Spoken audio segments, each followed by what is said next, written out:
Hey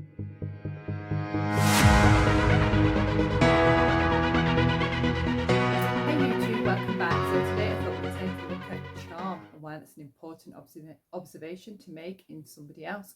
So we're raised on fairy tales, believing that charming behaviour is something good, something positive. It's a great trait in another individual. We often remark after meeting people, yes, that person was so charming. Weren't they charming? They seemed so nice. They were so charming. We read the fairy tales, Prince Charming, how charming he was, etc., etc. Okay, so we are led into this false belief that charm is a great trait in another individual.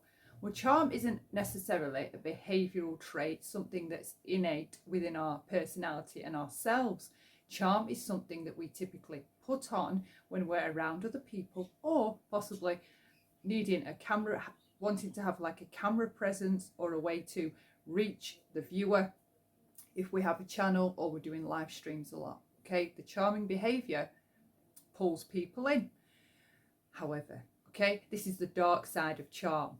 Charm disarms. Remember that. It disarms. What does it disarm? It disarms our senses. It disarms our intuition primarily. Okay, and our intuition is ultimately important when we're around other individuals. So if our mind's flooded with the charming behaviour of another, what happens? Well, typically, I'd ask you to do one thing. Start noticing the fine details of what you feel when you're around somebody that's exuding a lot of charm. Charming behaviour, when someone's engaging us with that, it lifts us up. Okay, there's a chemical rush. We kind of feel high. There's a physiological hit from the charm drawing us in. Okay, and typically when somebody's drawing us in with their charm, you drop your guard, you let go of your boundaries, and I mean, they could ask you for anything and you'd want to give it them just from that charming behavior. Sociopaths, psychopaths, and especially narcissists use charming behavior, not necessarily consciously because they're aware of what it does to the target, but they are aware on some level that their charming behavior draws us in and makes us want to trust them. That's what it does. It causes us to trust them immediately without even knowing them, just because of that charming behavior. So that's what this video was about. Okay, notice charming behavior. Stop this widespread mainstream belief that charm is a positive trait. That's not necessarily so. Okay, predators use charm. They use it successfully to draw us in and make us targets.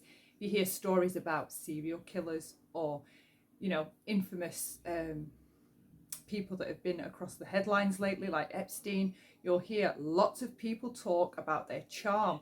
It is an innate quality that psychopaths, narcissists, and sociopaths utilize because it is crucial in building up their target and drawing them in. It lulls us into a false sense of security. So I want you to remember, charm disarms. Do not trust it. You don't necessarily need to believe that everybody's bad that exudes charm, but notice it. Notice how it makes you feel when you're around somebody exuding a lot of charming behaviour. And do not, under any circumstances, drop your guard or lower your boundaries or start giving way to things that you wouldn't normally just because of the charming behaviour. That's what it's designed to do, to pull you in, and when they ask for things that you normally wouldn't say yes to, or ask you to do things that you normally wouldn't say yes to or agree to, you do them, all because of that charming behaviour. Pay attention. That's it. That's the video. Thanks so much for watching. Love lots. Take care and see you soon. Bye for now.